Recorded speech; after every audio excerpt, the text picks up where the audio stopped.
지금 당장 양팔을 몸에 딱 붙이고 차렷 자세를 해봐. 그리고 누군가 너를 아주 꽉 끼는 좁은 튜브 속에 집어넣었다고 상상해봐. 손가락 하나 까딱할 수 없고 숨을 들이마실 때마다 가슴이 벽에 눌려. 그런데 그 튜브가 수직으로 서 있고 네가 그 속에 거꾸로 박혀 있다면 어떨까?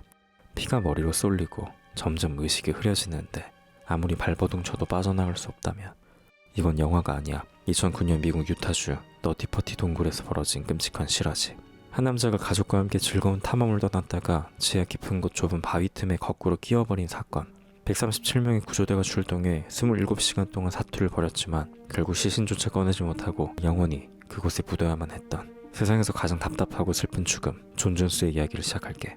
2009년 추수감사절 연휴, 26살의 존 존스는 의과대학에 다니는 엘리트였고 사랑하는 아내와 1살짜리 딸, 그리고 곧 태어날 둘째를 기다리는 행복한 아빠였어.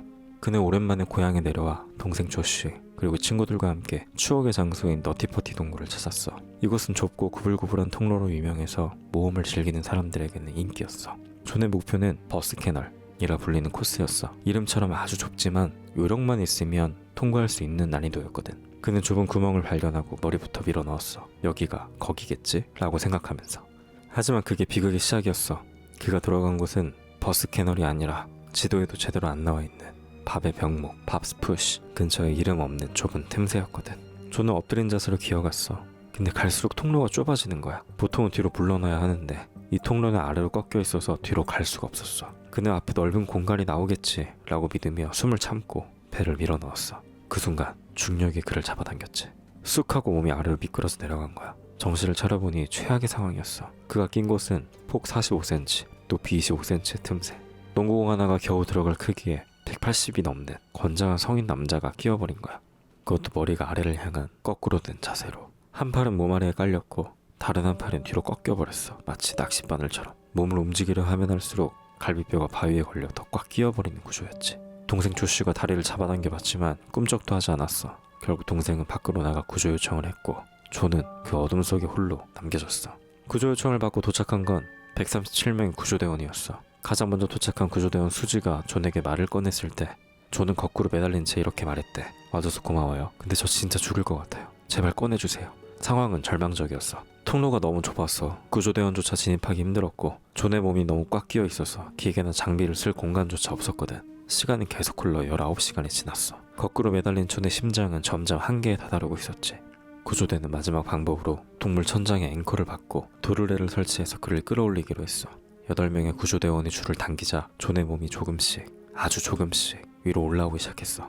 존도 희망을 찾았는지 다리가 빠졌어요. 조금만 더 라고 외쳤지. 모두가 이제 살았다고 생각한 그 순간 콰직하는 소리와 함께 천장에 박아둔 앵커 주변의 바위가 깨져버렸어. 도르래는 풀려버렸고 존의 몸은 다시 중력에 이끌려 처음 끼었던 그 좁은 구멍 속으로 더 깊숙이 추락해버렸어. 구조대원 하나가 튀어나가는 쇠붙이에 맞아 기절할 정도로 아수라장이 됐어. 다시 줄을 연결하려고 했지만 이미 늦었어. 24시간 넘게 거꾸로 매달려있던 존의 몸은 이제 한계였거든. 폐에 물이 차오르고 심장은 기능을 멈춰가고 있었어. 사고 발생 27시간 뒤인 11월 25일 자정, 존은 결국 그 좁은 어둠 속에서 숨을 거뒀어. 사인은 심정지.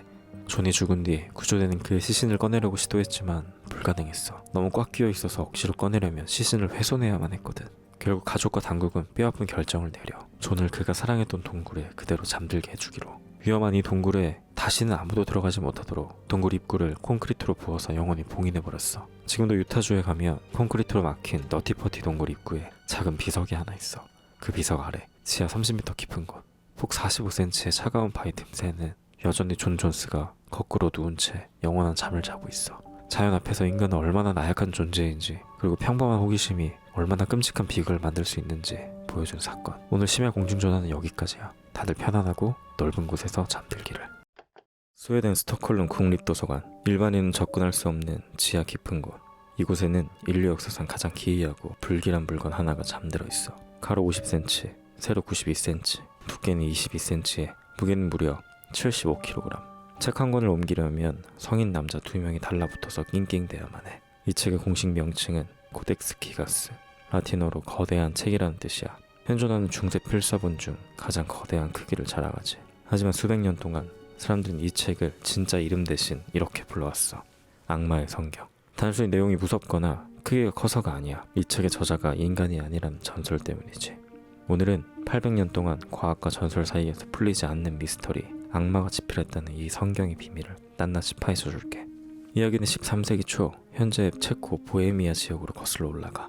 포들라지체라는 베네딕트회 수도원에 헤르만이라는 수도승이 있었어. 어느 날 그는 수도원의 가장 엄격한 규율을 어기는 큰 죄를 짓게 돼. 정확히 무슨 죄인지는 기록되지 않았지만 용서받지 못할 타락이었겠지. 당시 수도원장이 내린 처벌은 상상을 초월할 정도로 잔혹했어. 바로 벽 속에 산채로 매장하는 형벌. 사방이 꽉 막힌 좁은 독방에 사람을 세워두고 입구를 벽돌로 하나하나 박아버리는 거야. 빛도 물도 없는 어둠 속에서 서서히 미쳐가며 굶어 죽어야 하는 끔찍한 사형 선고였지. 마지막 벽돌로 올라가기 직전 공포에 질린 헤르만은 울부짖었어. 제발 살려주십시오. 한 번만 기회를 주신다면 제 죄를 씻는 의미로 오늘 밤 안으로 세상의 모든 지식을 담은 책을 써내겠습니다. 수도원의 영광을 위해서요. 하룻밤 만에 세상의 모든 지식을 담은 책이라니 말도 안 되는 제안이었지. 하지만 수도원장은 비웃으며 잉크와 양피지를 던져주고 나갔어. 어차피 죽을 목숨, 기적이라도 일으켜보거라. 그때부터 광기 어린 지필이 시작됐어. 하지만 아무리 빨리 써도 산더미처럼 쌓인 양피지를 채우기엔 턱도 없었지. 시간은 무심하게 흘러 자정이 다가오고 벽 밖에서는 그를 생매장할 벽돌을 긁는 소리가 들려왔어. 절망에 빠진 그는 깨달았지. 인간의 힘으로는 이건 불가능하다. 신은 나를 버렸다. 결국 자정 직전 그는 기도를 멈추고 금지된 존재를 부르기 시작해. 바로 타락천사 루시퍼였어. 내 영혼을 당신께 바칠 테니 제발 이 책을 완성해 주소서. 전설에 따르면 그 순간 방 안의 공기가 얼어붙고 촛불이 파랗게 변했다고 해. 그리고 어둠 속에서 검은 연기와 함께 악마가 나타났지. 악마는 붓을 빼앗아 잡고 인간의 손목으로는 절대 불가능한 속도로 글을 써 내려가기 시작했어. 소름 끼치는 소리와 함께 말이야. 다음날 아침 수도원장이 감옥문을 열었을 때 그곳엔 정말로 완성된 책이 놓여 있었어. 수도승은 넋이 나간 표정으로 웅크리고 있었고 이 책은 단순히 두꺼운 성경책이 아니야. 그 내용을 보면 더 기괴해. 구약 성경과 신약 성경은 기본이고 유대 고대사, 보헤미아 연대기 같은 역사서, 심지어 당시의 의학 지식까지, 그리고 위험한 주술까지 담겨 있어. 간지를 고치는 법, 도둑을 잡는 주문, 악령을 쫓는 의식, 말 그대로 수도승이 약속한 세상의 모든 지식이 다 들어있는 백과사전이었던 거야. 더 놀라운 건 재료야. 이 책을 만드는 데 들어간 가죽은 무려 당나귀 160마리 분량. 수도원 전체의 가축을 다 잡아도 모자란 양이지. 이 엄청난 재료를 하룻밤 만에 준비하고 가공하고 글까지 썼다? 상식적으로 불가능해. 그래서 현대 과학자들이 나섰어. 전설은 전설일 뿐 과학으로 증명해보자.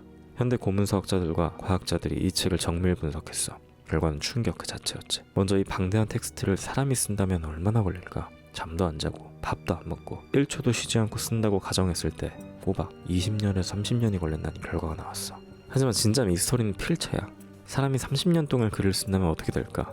젊을 때와 늙었을 때의 필체가 다르고 아침에 쓸 때와 밤에 피곤할 때 쓸 때의 획이 달라져야 정상이잖아. 그런데 코덱스 기가스는 첫 페이지부터 마지막 620페이지까지 글씨체의 크기, 모양, 기울기, 심지어 잉크의 농도까지 완벽하게 똑같아. 마치 피로감이나 감정이 전혀 없는 기계가 단숨에 처음부터 끝까지 인쇄해버린 것처럼. 학자들은 인정할 수밖에 없었어. 이건 한 사람이 아주 짧은 시간 안에 초인적인 힘으로 써내려간 것이다. 그리고 이 책이 악마의 성경이라고 불리는 결정적인 증거, 바로 290페이지야. 성스러운 성경책 한가운데에 뜬금없이 50cm 크기의 거대한 악마 그림이 컬러로 그려져 있어. 머리에는 뿔이 달리고 붉은 혀를 내민 채 녹색 얼굴을 하고 있는 악마. 자세히 보면 단비 털로 만든 속옷을 입고 있는데 이건 중세시대의 왕족만 입을 수 있는 옷이야. 즉 이 그림 속 존재는 어둠의 왕자 루시퍼라는 거지. 마치 이 책의 진짜 저자가 누구인지 사명이라도 남긴 것처럼. 근데 여기서 끝이 아니야. 악마 그림 바로 뒷장에 누군가가 인위적으로 뜯어낸 흔적이 있어. 무려 10장 분량의 페이지가 사라진 거야. 사람들은 축축해. 그 사라진 10장에는 수도승이 악마를 부를 때 사용했던 금지된 주문이나 악마에게 바치는 감사의 기도가 적혀 있었을 거라고. 누군가 그 내용이 너무 위험해서 찢어버린 건 아닐까? 이 책을 완성한 헤르만은 어떻게 됐을까? 전설에 따르면 그는 약속대로 목숨은 건졌지만 평생 죄책감에 시달리다 미쳐버렸다고 해. 그리고 이 책을 보관했던 포들라지체 수도원은 흑사병으로 멸망했고 이 책을 탐냈던 루돌프 2세 황제는 왕좌에서 쫓겨났어. 마치 책 주위에 불행의 기운이 감도는 것처럼 말이야. 75kg의 무게, 30년의 세월, 그리고 사라진 10장. 인간의 한계를 넘어선 이 책은 정말 악마의 선물이었을까? 어쩌면 오늘 밤 당신이 너무 간절하게 무언가를 원한다면 그가 다시 기펜을 들고 찾아올지도 몰라. 오늘 심야공중전화는 여기까지야. 다들 영혼을 지키는 편안한 밤 되길. 너 로스트 미디어라고 들어봤어? 과거에 분명히 발매됐거나 방송됐는데 지금은 기록이 싹 사라져서 이 넓은 인터넷 바다 어디에서도 찾을 수 없는 실종된 매체. 대부분은 그냥 인기 없어서 잊지 않하거나 저작권 때문에 내려간 게임들인데 전 세계 네티즌들이 무려 5년 넘게 미친듯이 찾아 헤맨 로스트 미디어계의 성배이자 악몽이 하나 있어. 이름은 사키 사노바시. 또 다른 이름으로는 Go for a Punch. 내용이 얼마나 끔찍한지 이걸 본 사람들은 며칠 동안 밥도 못 먹었대. 근데 더 소름 돋는 건 뭔지 알아? 분명히 이걸 봤다는 사람은 수천 명인데 정작 이 애니메이션은 세상에 존재한 적이 없다는 거야. 오늘은 전 세계를 속인 유령 애니메이션 사키 사노바시의 미스터리를 끝까지 파헤쳐볼게. 모든 건 2015년 2월 미국의 익명 커뮤니티 4chan에서 시작됐어. 오컬트와 괴담을 다루는 게시판에 한 익명 유저가 질문을 올려. 내가 옛날에 뒤베베에서 본 애니가 있는데 제목이 기억이 안 나. 그 유저의 설명은 아주 구체적이고 충격적이었어. 배경은 창문도 출구도 없는 거대한 공주 화장실이야. 거기엔 교복을 입은 소녀 9명이 갇혀있어. 걔네들은 거기서 나갈 방법을 찾지 못하고 며칠, 몇 달을 굶주려. 처음엔 철학적인 이야기를 나누다가 점점 배고픔에 공포에 미쳐가기 시작해. 그리고 결국 서로를 잡아먹거나 화장실 타일에 머리를 박고 스스로 목숨을 끊어. 그림체는 80년대나 90년대 초반 스타일. 제목은 기억 안 나지만 파일명에 Go for a Punch라는 단어가 있었다는 거야. 내용이 너무 기괴해서 잊히질 않는다고 했지. 처음엔 사람들이 그냥 꿈꾼 거 아니냐 하고 무시했어. 그런데 댓글이 달리기 시작하면서 상황이 반전돼. 나도 그거 본 거 같다. 나 어릴 때 비디오 가게 구석에서 비슷한 표지를 봤어. 마지막 장면에 금발머리 여자애가 비명지르지 않아? 한두 명이 아니었어. 전 세계 곳곳에서 나도 그 지옥 같은 화장실을 기억한다는 목격담이 쏟아진 거야. 이때부터 인터넷 역사상 가장 거대한 애니메이션 수색 작전이 시작돼. 미국의 레딧에는 이 애니를 찾기 위한 전담 수색팀이 꾸려졌고 유명 미스터리 유튜버들이 현상금까지 걸면서 정보를 모았어. 사람들은 이걸 편의상 사키 사노바시라고 불렀어. 누군가가 제목이 사키 뭐시기였던 것 같다 이렇게 증언했거든. 네티즌들은 80년대 90년대 일본에서 나온 모든 고어 애니메이션을 다 뒤졌어. 제노사이버, 지하 환등극 곽소녀춘. 비슷한 건 많았지만 화장실에 갇힌 9명의 소녀라는 설정은 어디에도 없었어. 심지어 일본 현지의 헌책방 주인들, 옛날 에로 애니메이션 수집가들한테까지 연락해서 물어봤지만 다들 고개를 저었어. 그런 건 듣도 보도 못했다. 그런데도 목격담은 멈추지 않았어. 배경음악이 장성곡처럼 웅장했다. 하얀색 타일에 피로 붉게 물드는 연출이 있었다. 사람들의 기억은 너무 생생했지. 마치 어제 본 것처럼. 그렇게 4년이 흐른 2019년 12월 레딧의 수색 게시판에 한 유저가 등장해. 자신이 2015년 4chan에 처음 글을 썼던 원작자라고 주장하는 사람이었어. 그리고 그는 충격적인 진실을 털어놔. 미안해. 사실 그거 내가 다 지어낸 거야. 그냥 심심해서 4chan에 똥글 한번 쓴 건데 일이 이렇게 커질 줄 몰랐어. Go for a Punch라는 제목도 그냥 아무 말이나 갖다 붙인 거고 화장실 설정도 내가 좋아하는 공포영화 이것저것 섞어서 만든 거야. 사람들은 난리가 났어. 거짓말하지 마. 우리가 찾을까봐 숨기는 거지. 관종이 어그로 끄는 거다 라며 현실을 부정했지. 하지만 그 유저가 2015년 당시 글을 썼던 IP 인증과 상세한 정황을 대자 결국 인정할 수밖에 없었어. 사키 사노바시. 처음부터 존재하지 않는 애니메이션이었던 거야. 자, 여기서 진짜 미스터리가 시작돼. 글 쓰는 애니 거짓말이라고 자백했어. 그럼 지난 5년 동안 전 세계에서 나도 봤다고 증언한 수천 명의 사람들은 대체 뭘 본 걸까? 그들은 거짓말쟁이였을까? 아니야. 그들은 진짜로 봤다고 믿었어. 심리학자들은 이걸 만델라 효과의 극단적인 사례라고 봐. 누군가 화장실에 갇힌 소녀들이라는 아주 구체적이고 자극적인 이미지를 던지니까 사람들의 뇌가 자기가 봤던 다른 공포물들의 기억을 조작해서 끼워 맞춘 거야. 예를 들어 스릴러미 울적의 잔인함, 학교 괴담의 분위기, 소우의 밀실 설정 이런 것들이 머릿속에서 짬뽕이 되어 있다가 누가 방아쇠를 당기니까 나 그거 알아 라고 뇌가 착각을 일으킨 거지. 인간의 기억이란 게 이렇게 허술해. 우리는 우리가 본 것을 기억하는 게 아니라 믿고 싶은 것을 기억으로 만들어내기도 하니까. 결국 사키 사노바시는 발견되지 않았어. 하지만 역설적으로 지금 인터넷에 사키 사노바시를 검색하면 수많은 영상과 그림이 나와. 네티즌들이 없으면 우리가 만들자 라며 자신들의 기억 속에 있는 장면을 직접 애니메이션으로 제작해버렸거든. 거짓말에서 시작된 괴담이 수천 명의 믿음을 먹고 자라나서 결국 실체를 가진 작품으로 태어난 거야. 이쯤 되면 헷갈리지 않아? 처음엔 거짓말이었을지 몰라도 지금 우리 눈앞에 보이는 저 소녀들은 진짜일까 가짜일까? 어쩌면 사키 사노바시는 딥의 어딘가가 아니라 공포를 갈망하는 우리들의 머릿속에서 상영되고 있었던 건 아닐까? 오늘 이야기는 여기까지야. 혹시 너도 꿈에서라도 저 화장실을 본 적 있어? 그렇다면 댓글로 알려줘. 그 기억 진짜 네 기억인지 확인해줄게. 너 심해 공포증 있어? 깜깜한 바다 밑을 보고 있으면 뭔가 확 튀어나올 것 같고 무섭잖아. 근데 인류 역사상 진짜 무서운 건 뭔지 알아? 우리가 발 딛고 사는 이 지구 어딘가에 현대 문명보다 훨씬 거대하고 찬란했던 제국이 있었는데 단 하루 만에 흔적도 없이 사라졌다는 거야. 바로 아틀란티스. 다들 그냥 판타지 소설이나 신화라고 생각하지. 근데 만약에 우리가 못 찾는 게 아니라 일부러 찾지 않는 금지된 역사라면 어떨 것 같아? 오늘은 인류를 홀린 유령 도시 아틀란티스 얘기 좀 해볼게. 불 끄고 잘 들어봐. 일단 이 얘기 출처부터가 심상치 않아. 동네 할머니가 해준 옛날 이야기가 아니야. 고대 그리스의 천재 철학자 플라톤이 죽기 전에 남긴 책에 적혀있어. 플라톤 형이 평소에 뻥치는 스타일이 아니거든. 근데 책에다가 아주 진지하게 박아놨어. 이건 우리 조상 솔론이 이집트 사제들에게 직접 들은 9,000년 전의 끔찍한 진실이다. 기록에 따르면 위치는 지금의 대서양 한복판. 근데 크기가 미쳤어. 리비아와 아시아를 합친 것보다 컸다. 지금으로 치면 북아프리카나 중동을 합친 땅덩어리가 바다 위에 떠 있었다는 거야. 상상이 가? 거기 살던 사람들은 인간이 아닌 것 같아. 도시 생김새부터가 기괴해. 컴퍼스로 그린 것처럼 완벽한 동심원 모양으로 물 길이와 땅이 겹겹이 둘러싸고 있었는데, 그리고 거기엔 오리알콘이라는 전설의 금속이 있었대. 이게 진짜 소름 돋는 물건이야. 기록에 보면 불꽃처럼 붉은 빛을 내며 도시 전체를 감싸고 있었다 라고 해. 밤이 되면 도시 전체가 마치 피처럼 붉게 타올랐겠지. 기술력은 더 무서워. 일부 학자들은 걔네가 고대인 수준이 아니었다고 의심해. 하늘을 날고 전기를 쓰고 어쩌면 핵무기 같은 걸 가졌을지도 모른다고. 왜냐고? 그렇게 강력했던 애들이 멸망하는데 걸린 시간이 너무 짧았거든. 그날 신들이 이 5만원 제국에 사형 선고를 내렸어. 플라톤은 그날의 지옥을 이렇게 묘사했어. 땅이 미친듯이 요동치고 하늘이 무너져 내렸다. 그리고 단 하루 낮, 하루 밤 만에 아틀란티스의 모든 것이 바다 밑으로 가라앉았다.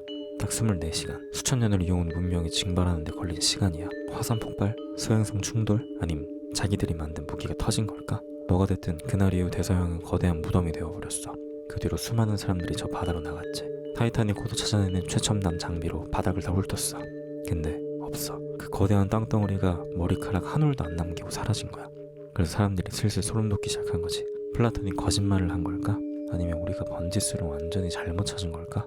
최근에 진짜 무서운 가설이 하나 있었어. 아틀란티스는 차가운 바닷속이 아니라 지구상에서 가장 뜨거운 곳에 시체처럼 누워있다는 거야. 아프리카 사하라 사막 서쪽, 거기에 우주에서도 보인다는 거대한 미스터리 지형, 일명 사하라의 눈. 그냥 자연이 만든 지형 같지? 근데 이걸 플라톤의 기록이랑 비교해본 사람들은 기절할 뻔했어. 모든 조건이 소름돋게 똑같았거든. 첫째, 모양. 물이 다 말라버린 지금도 선명한 세 겹의 고리 모양이야. 둘째, 크기. 플라톤이 말한 도시지름 23.5km랑 오차 없이 똑같아. 셋째, 주변 환경. 북쪽엔 산이 있고 남쪽엔 평원이 있다는 것까지 일치해. 아주 먼 옛날엔 사하라가 사막이 아니라 푸른 초원이었고 바다랑 연결돼 있었대. 만약에 지진으로 땅이 솟아오르면서 물은 다 빠지고 도시는 말라 비틀어져서 모래 속에 파묻힌 거라면 우리는 지난 수천 년 동안 엉뚱한 바다만 뒤지면서 삽질하고 있었던 걸지도 몰라. 아직 확실한 건 아무것도 없어. 하지만 저 사막 한가운데 덩그러니 남은 거대한 눈동자는 마치 자기가 누군지 알아봐주길 기다리는 것처럼 말없이 우주를 올려다보고 있어. 어쩌면 아틀란티스는 사라진 게 아닐지도 몰라. 인간이 오만해지면 어떻게 되는지 보여주려고 가장 잘 보이는 곳에서 죽은 자의 눈을 뜨고 우리를 지켜보고 있는 건 아닐까? 오늘 이야기는 여기까지야. 오늘 밤엔 꿈에 바다가 나와도 절대 들어가지 마. 너 어릴 때 OGM 없어 본 적 있지? 도로시가 친구들이랑 노란 벽돌길 걸어가면서 오버 더 레인보우 부르는 거. 그거 완전 꿈과 희망이 가득한 동화잖아. 근데 만약 그 영화가 사람이 죽어나가는 촬영장에서 찍힌 거라면 믿겠어? 그것도 화면 구석에 시체가 찍혀있다는 소문까지 돌 정도라면? 오늘은 내가 동심 파괴 좀 제대로 해줄게. 아름다운 동화 뒤에 숨겨진 진짜 지옥 같은 이야기야. 너 이 장면 기억나? 도로시랑 허수아비가 룰루랄라 숲길을 걸어가는 장면인데 저기 뒤쪽 숲을 좀 자세히 봐봐. 나무 사이에 검은 그림자 보이지? 저거 가만히 보면 꼭 사람이 목을 매달고 흔들거리는 것 같지 않아? 심지어 저 장면에서 허수아비가 갑자기 힘이 풀린 듯 털썩 주저앉거든. 사람들은 그러지. 저 뒤에 시체를 보고 놀라서 넘어진 거다. 이게 그 유명한 난쟁이 살 괴담이야. 당시 영화에 나온 난쟁이 배우들이 돈도 못 받고 엄청 무시당했대. 그래서 한 명이 억울해서 세트장에서 목을 맸는데 제작진이 그것도 모르고 그냥 카메라를 돌렸다는 거지. 물론 나중에 제작사는 아니야 저거 동물원에서 빌려온 학이야 라고 해명했는데 글쎄 새가 저렇게 사람처럼 매달려 있나? 판단은 내 몫이야. 근데 진짜 소름 돋는 건 저 그림자가 아니야. 바로 저 앞에서 환하게 웃고 있는 주인공 도로시야. 저 15살짜리 여자애가 겪은 일이 진짜 공포영화거든. 도로시 역을 맡은 주디 갈란드, 이때 고작 15살이었어. 한창 먹고 클 나이잖아. 근데 제작사가 얘한테 뭘 먹었는 줄 알아? 치킨 수프 국물 한 그릇이랑 블랙커피. 끝이야. 배고파서 뭐 좀 먹으려 하면 돼지같이 살찐다고 욕하면서 뺏어갔대. 그 대신 줬던 게 뭔 줄 알아? 바로 담배야. 배고픔 잊으라고 하루에 4갑씩 무려 80개비를 강제로 피우게 했어. 15살짜리한테. 미친 거 아니야? 더 끔찍한 건 잠이야. 촬영이 새벽부터 밤까지 이어지는데 애가 졸 거 아니야. 그럼 제작진이 와서 이거 먹으면 잠깨 하면서 알약을 줘. 그게 뭐였게? 지금은 약으로 분류되는 히로 성분의 각선제였어. 그걸 먹고 72시간 동안 잠도 안 자고 촬영을 해. 그러다 촬영 끝나면 약기운 때문에 잠이 안 오잖아. 그럼 이번엔 강력 수면제를 먹여서 재워. 깨우고 재우고 깨우고 재우고 완전 사람을 화학 약품으로 조정하는 인형 취급을 한 거지. 근데 촬영장의 막장짓은 거기서 끝이 아니었어. 너 촬영장에서 NG 나면 보통 어떻게 해? 아 다시 갈게요 죄송합니다 하고 다시 찍잖아. 그게 정상이잖아. 근데 이 영화감독 빅터 플레밍은 진짜 완전 최악이었어. 주디가 사자랑 양철나무꾼 연기가 너무 웃겨서 푹 하고 웃음을 터뜨린 거야. 15살짜리 여자애가 웃을 수도 있지. 근데 감독이 어떻게 했는 줄 알아? 촬영 중단시키더니 주디를 구석으로 끌고 가서 짝 하고 뺨을 후려갈겼어. 그러고는 하는 말이 가관이야. 당장 가서 연기나 해. 상상이가 지금 같으면 바로 뉴스 나오고 매장당할 일인데 그땐 그게 당연했대. 영화 속에서 도로시가 겁먹은 표정 짓는 거 있잖아. 그 연기 아닐 수도 있어. 진짜 감독한테 맞을까봐 쫑글 수도 있다고. 거기다 같이 출연했던 난징 배우들도 문제였어. 일부는 뭐 착했겠지만 소문에 따르면 이 사람들이 촬영장에서 술판을 벌이고 지나가는 주디 치마 속에 손 넣으려고 하고 성추행까지 했다는 썰이 있어. 애가 기댈 곳이 하나도 없었던 거지. 근데 들어봐. 이 촬영장이 저주받았다는 게 주디만 당한 게 아니라서 그래. 다른 배우들도 죽다 살아났거든. 영화에 나오는 서쪽 마녀 기억나? 초록색 피부에 빗자루 타는 마녀. 그 배우가 연기하다가 특수효과 불이 잘못 튀어서 얼굴이랑 손에 3도 화상을 입었어. 피부가 녹아내릴 정도로. 근데 제작사는 빨리 나와서 촬영하라 라고 독촉만 했대. 더 충격적인 건 양철나무꾼이야. 원래 양철나무꾼 역을 맡은 배우는 다른 사람이었어. 버디 에슨이라고.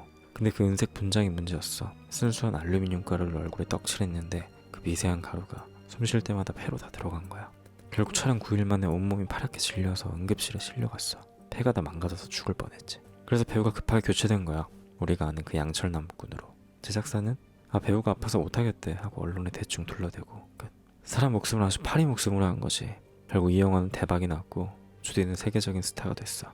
근데 그 대가가 뭐였을까? 평생 약물 중독자로 살아야 했어. 어릴 때부터 강제로 먹은 각성제랑 수면제 때문에 성인이 되어서는 약 없이는 잠도 못 자고 무대에 서지도 못했어. 결혼도 5번이나 했는데 다 실패하고 살 시도도 여러 번 하고 완전 망가져버린 거지.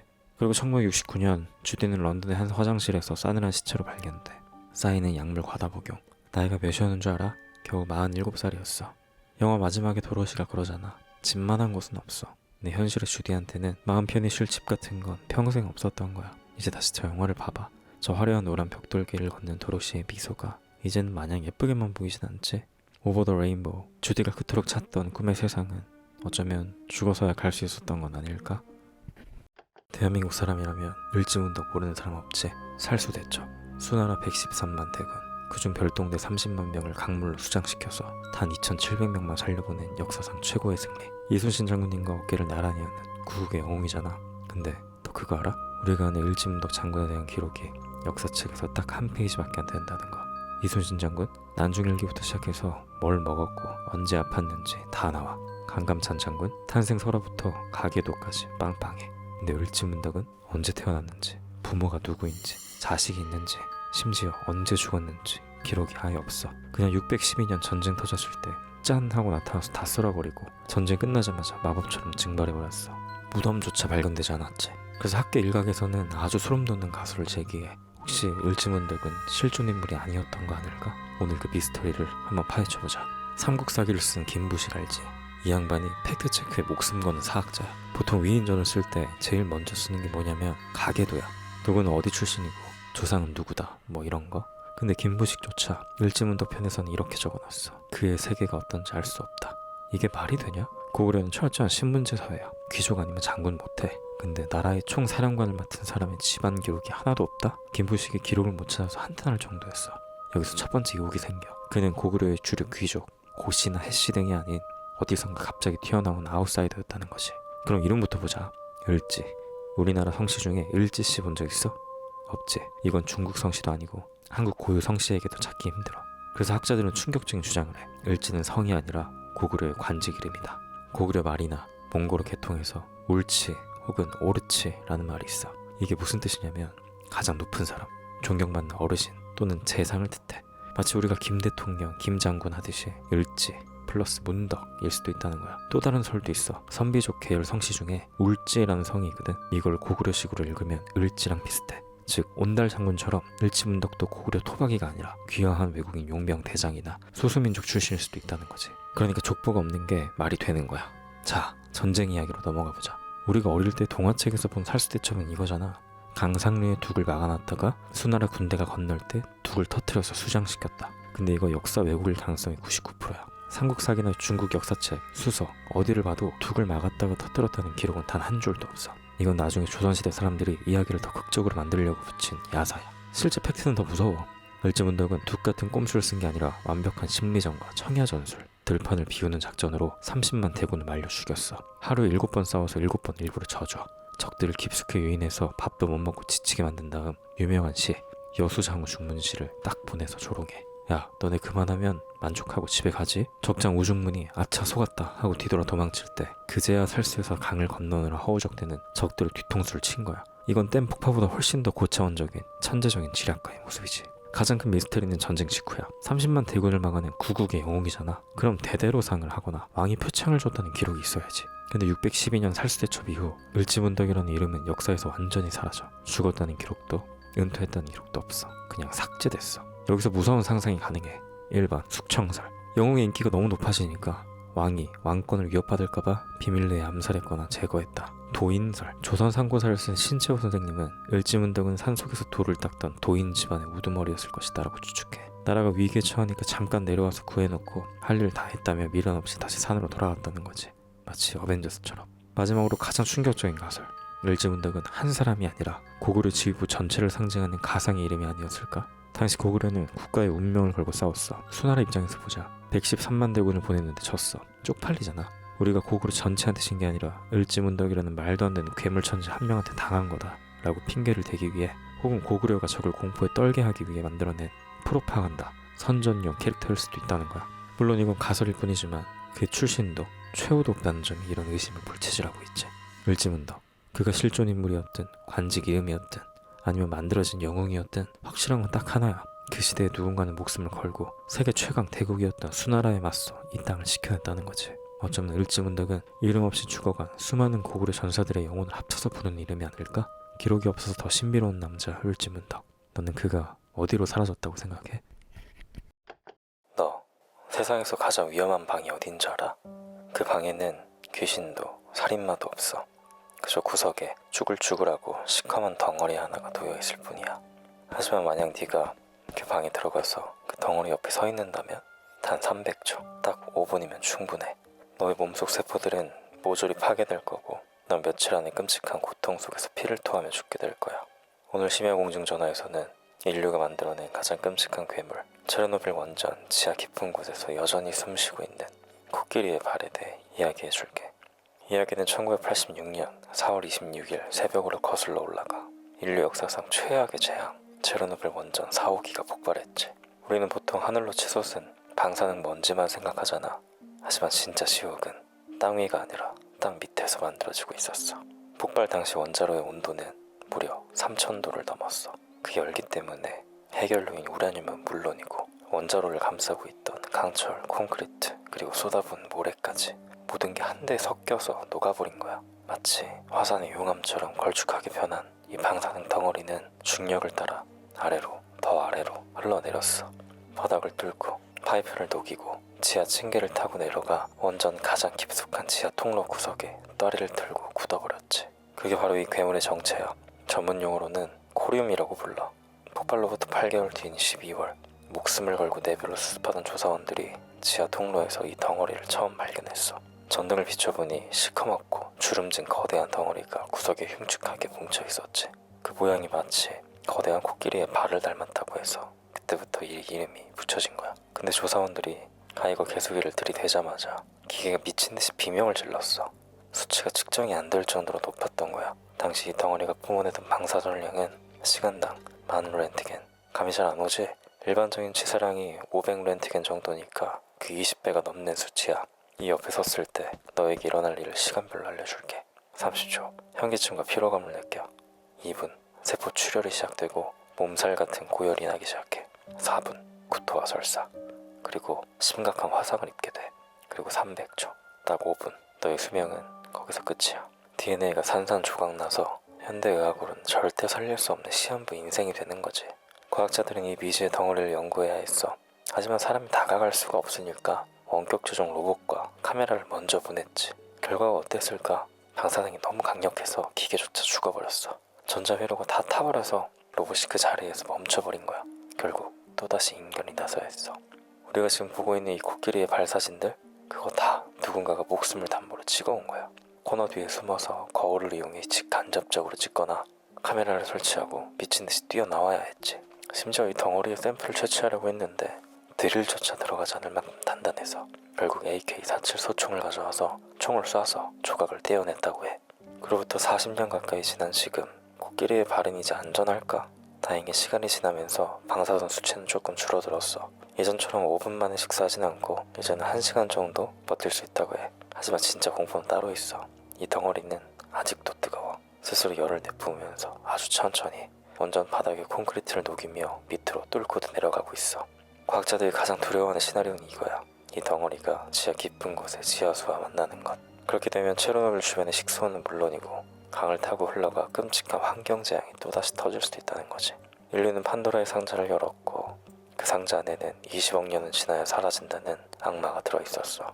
지금도 우크라이나의 차가운 지하 어둠 속에서 그 검은 덩어리는 여전히 열을 내뿜으며 우리를 기다리고 있어. 마치 살아있는 생명체처럼 말이야. 오늘 밤 심야 공중전화는 여기까지야. 다들 편안한 밤 보내. 너 혹시 사람의 피냄새를 맡아본 적 있어? 보통은 비릿한 철분 냄새가 나잖아. 그런데 만약 누군가의 피에서 코를 찌르는 지독한 암모니아 냄새가 난다면 어떨 것 같아?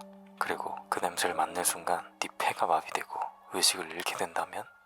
이건 영화 속 좀비 이야기가 아니야. 한 종합병원 응급실을 단 30분 만에 초토화시키고 의료진 23명을 줄줄이 쓰러뜨린 전대미문의 미스터리, 일명 독극물 여인 글로리아 라미레즈 사건이야.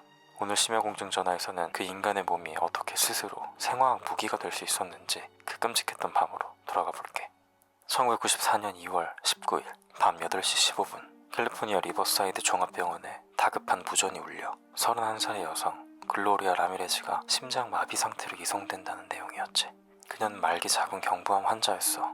응급실에 도착했을 때 그녀의 상태는 매우 심각했어. 의식은 희미했고 호흡은 거칠었으며 심장 박동은 미친 듯이 불안정했지.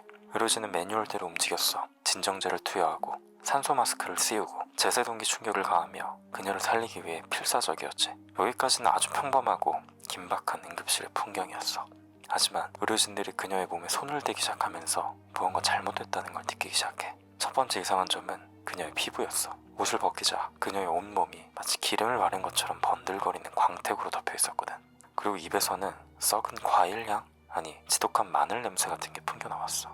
하지만 진짜 공포는 체열을 시작하면서 터졌어. 간호사 수잔 케인이 글로리아의 팔에 주사바늘을 꽂고 피를 뽑았는데 그 피에서 엄청나게 강한 화학 약품 냄새, 그러니까 암모니아 냄새가 진동을 한 거야. 피를 건네받은 레지던트 의사 줄리 고친스키는 자기 눈을 의심했어. 주사기 속 검붉은 피 안에 정체를 알 수 없는 하얀색 알갱이들이 둥둥 떠다니고 있었거든.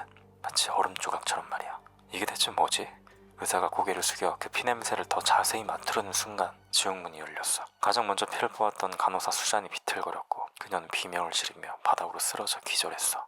그 다음은 그 피를 관찰하던 의사 줄리 고친스키였어. 그녀는 속이 메스껍고 어지럽다며 밖으로 나갔는데 동료들이 보는 앞에서 다리가 풀려 주저앉아버렸어. 그녀는 호흡곤란을 일으키며 온몸을 덜덜 떨기 시작했지. 세 번째는 호흡기 치료사였어. 순식간에 응급실 안에 의료진들이 도미노처럼 쓰러지기 시작했어. 호흡곤란, 마비, 그리고 극심한 피부 통증. 그날 밤 응급실에 있던 직원 중 무려 23명이 쓰러졌고 그중 5명은 입원까지 해야 했어. 결국 병원은 내부 재난을 선포하고 환자들을 주차장으로 대피시켰지. 글로리아라는 환자 한 명 때문에 종합병원 응급실 전체가 마비되어 버린 거야. 글로리아는 결국 그날 밤 사망했어. 하지만 아무도 그녀의 시신에 다가갈 수는 없었지. 그녀의 몸 자체가 맹독성 가스를 내뿜는 화학 무기나 다름없었으니까. 결국 특수 방호복을 입은 요원들이 투입되어 그녀를 밀폐된 알루미늄 관에 넣고 부검을 진행했어. 대체 그녀의 몸속에 뭐가 있었길래 이런 일이 벌어진 걸까?